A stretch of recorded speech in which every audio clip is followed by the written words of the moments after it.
অনেকে এরকম অনেক সংস্কারের কথা বলেছে, কিন্তু যখন পার্লামেন্ট বসেছে আমরা 111 সময় দেখি যে তারাও অনেক বড় বড় সুন্দর সুন্দর কথা বলেছিল, অনেকগুলো সংস্কার প্রস্তাব কি কি সব করেছিল, কিন্তু পরবর্তীতে যখন পার্লামেন্ট বসেছে, স্বৈরাচার যখন ক্ষমতা গ্রহণ করেছে, খুব ক্লিয়ারলি বলা যায় কম বেশি, এটি বলার জন্য রকেট সায়েন্সের প্রয়োজন হয়।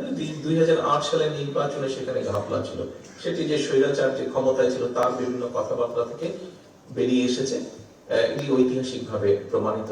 এছাড়াও ইলেকশন রেজাল্ট অ্যানালাইসিস করলেও আমরা দেখেছি 2008 সালে, তারপরেও গণতন্ত্রের স্বার্থে আমরা সেটিকে একসেপ্ট করে নিয়েছিলাম সেই সময়।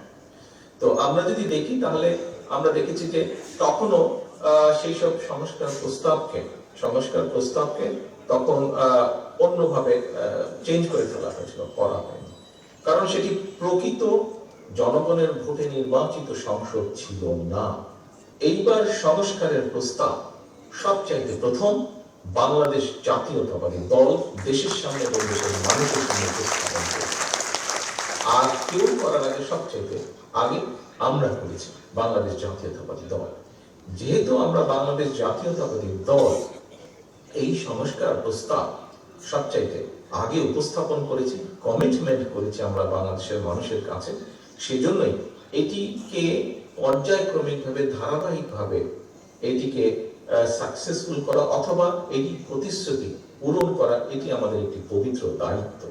এবং এই পবিত্র দায়িত্ব যদি আমাদেরকে পর্যায়ক্রমিকভাবে বাস্তবতার নিরিখে আমাদেরকে এটিকে পূরণ করতে হয়, অবশ্যই একটি সংসদের প্রয়োজন আছে, কারণ সংসদ ছাড়া একটি নির্বাচন, যে নির্বাচনের মাধ্যমে বাংলাদেশের মানুষ প্রকৃতভাবে তাদের রায় প্রদান করতে পারবে, সেই রায়ের মাধ্যমে যেটাই রেজাল্ট হোক না কেন সংসদের, স্বচ্ছ এবং স্বাভাবিক নিরপেক্ষ নির্বাচনের মাধ্যমে যেই রায়টি হবে, সেই রায়ের মাধ্যমে সংসদ যেটাই হোক না কেন, সেই সংসদ একমাত্র সংস্কার প্রস্তাবকে বাস্তবে রূপ দিতে সক্ষম হবে।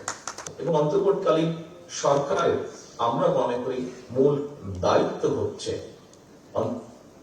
সরকারের মূল দায়িত্ব হচ্ছে সেটি, অর্থাৎ দেশের মানুষ যে সিদ্ধান্ত নিতে চায় সেই সিদ্ধান্তের সাথে একমত পোষণ করা এবং দেশের মানুষকে তার সিদ্ধান্ত নিতে সহযোগিতা করা, সেই ব্যবস্থা করা, রাজনৈতিক সিদ্ধান্ত গ্রহণ করতে সহযোগিতা করা, এটি হওয়া উচিত তাদের মূল লক্ষ্য।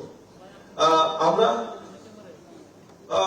লক্ষ্য করছি যে বিভিন্ন কথাবার্তা, সরকারের বিভিন্ন ব্যক্তির বিভিন্ন কথাবার্তা থেকে আমাদের কাছে মনে হচ্ছে তারা, এবং বিভিন্ন ব্যক্তির আলোচনা থেকে ফুটে উঠছে যে তারা সম্ভবত তাদের লক্ষ্য থেকে কিছুটা হলেও বিচ্যুত হচ্ছেন ক্ষেত্র বিশেষে, এবং বিভিন্ন স্টেটমেন্ট থেকে, বিভিন্ন ব্যক্তির বিভিন্ন স্টেটমেন্ট থেকে বিভিন্ন রকম কনফিউশনের তৈরি হচ্ছে, বিভিন্ন কনফিউশন তৈরি হচ্ছে, মানুষ বিভিন্ন ভাবে কনফিউজ হচ্ছে। প্রিয় উপস্থিতিবৃন্দ, খুব স্বাভাবিকভাবে রাজনীতিতে যখন কনফিউশন থাকবে, অস্থিরতা তখন দেখা দিবে আমাদের, এবং এই অস্থিরতার কারণে প্রত্যেকটি দেশের প্রত্যেকটি মানুষ সমস্যার সম্মুখীন হবে। কারণ যখনই রাজনৈতিক অস্থিরতা থাকবে, রাজনৈতিক স্টেবিলিটি যদি আমরা এনশিওর করতে না পারি, তাহলে আমরা যে যত সংস্কারই ঘোষণা করি না কেন, যে যত নীতি গ্রহণ করি না কেন, কোনটি সাকসেসফুল হবে না। রাজনীতি অস্থির হলে এটি এফেক্ট করবে অর্থনীতিতে, এবং অর্থনীতি এফেক্ট করবে সবকিছুকে, অর্থনীতি এফেক্ট করবে সবকিছুকে। আমরা যদি সংসদকে কার্যকর করতে যত দেরি করব, এই অস্থিরতা, এই তর্ক বিতর্ক সবকিছু তখন সংসদের বাইরে চারিদিকে ছড়াতে থাকবে, এবং সংসদের বাইরে যত বেশি এটি ছড়াবে, তত সব জায়গায় বিভিন্নভাবে অর্থনীতি থেকে শুরু করে সামাজিক অবস্থান থেকে শুরু করে সকল জায়গায় একটি অস্থিরতা দেখা দেবে, যা সামগ্রিকভাবে দেশকে ক্ষতিগ্রস্ত করবে। রাজনৈতিক দল হিসেবে আমরা মনে করি, একজন রাজনৈতিক কর্মী হিসেবে আমি মনে করি, দেশে যত দ্রুত সম্ভব একটি স্থিতি অবস্থা আনা সম্ভব, তত দ্রুত দেশকে ধ্বংসের কিনারা থেকে ধীরে ধীরে বের করে নিয়ে আসা সম্ভব, সরিয়ে নিয়ে আসা সম্ভব। অনেকেই বলে থাকেন, কোন কোন ব্যক্তি, আমি শুনেছি অনেকের নাম বলেও কোন কোন ব্যক্তি বলার চেষ্টা করেন বা বলে থাকেন যে নির্বাচন হলেই কি সব সমস্যার সমাধান হবে? নির্বাচন হলেই যে সব সমস্যার সমাধান হয়ে যাবে, সে কথাটি এইভাবে না বলে আমরা চিন্তা করতে পারি, নির্বাচন হলে যেহেতু একটি স্থিতি অবস্থা আসবে, এবং ধীরে ধীরে রিফর্ম কাজগুলো শুরু হবে, সমস্যাগুলোর প্রকটতা, তীব্রতা ধীরে ধীরে কমা শুরু করবে এবং নির্বাচন হলে সমস্যাগুলোর সমাধান কিভাবে করা যায় এটি দায়িত্বপ্রাপ্ত হবেন বিভিন্ন মানুষ। যখন দায়িত্বপ্রাপ্ত হবেন স্বাভাবিকভাবেই তারা বসবেন, তারা আলোচনা করবেন, তারা কাজ করবেন। একদিনে কোনো কিছুই হবে না। আপনারা যদি খুব ভালো করে দেখেন, আমরা আমাদের অবস্থান থেকে 31 দফা দিয়েছি।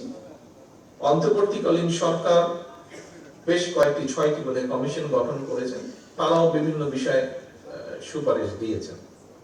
আপনারা যদি মিলিয়ে দেখেন দেখবেন খুব একটা বেশি তফাৎ নেই 31 দফার সাথে, খুব একটা বেশি ডিফারেন্স নেই। কিছু কিছু থাকতেই পারে, না থাকার কোনো কারণ নেই। তাদের কিছু কিছু বিষয় মনে হচ্ছে ওনারা দিয়েছেন, এটা দিতেই পারে আপনারা, কিন্তু মূল বা বেসিক বিষয়গুলোর মধ্যে কোনো এমন কোনো পার্থক্য নেই। তাই যদি হয়ে থাকে তাহলে অবশ্যই আমরা মনে করি, এবং একই সাথে আপনারা প্রথমে যে কথাটি বলেছি, বোরহান সাহেব ওনার বক্তব্যে বলেছেন যে 31 দফা শুধু বিএনপি না, বিএনপির সাথে আমরা আরো কতগুলো রাজনৈতিক দল, যেই দলগুলোর সাথে আমাদের রাজনৈতিক আদর্শেরও ভিন্নতা আছে, কিন্তু সেই দলগুলো, সেই দলের নেতৃবৃন্দ কিন্তু আলোচনা পর্যালোচনা করে, আমরা তাদের সাথে আলোচনা করে আমরা সকলে মিলে দিয়েছি। কাজে 31 দফা এই বাংলাদেশের একটি বৃহৎ জনগোষ্ঠীর মতামতের রিফ্লেকশন, বৃহৎ জনগোষ্ঠীর মতামতের রিফ্লেকশন। শুধু বিএনপি না, বিএনপির সাথে আরো অনেকগুলো দল যারা তাদের মতামত দিয়েছেন, এবং তারাও বাংলাদেশের বহু মানুষকে রিপ্রেজেন্ট করেন, বিগুণ করে, তারাও করেন।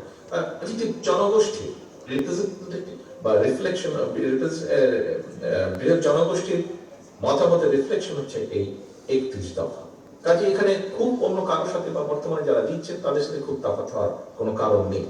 31 দফা পূরণ করতে হলে শুধু আমরা ইনশাল্লাহ জনগণের সমর্থনে সরকার গঠনে সক্ষম হলে আমরা 31 দফা পূরণে প্রতিটি দল, প্রতিটি মানুষের আমাদের সহযোগিতা কাম্য।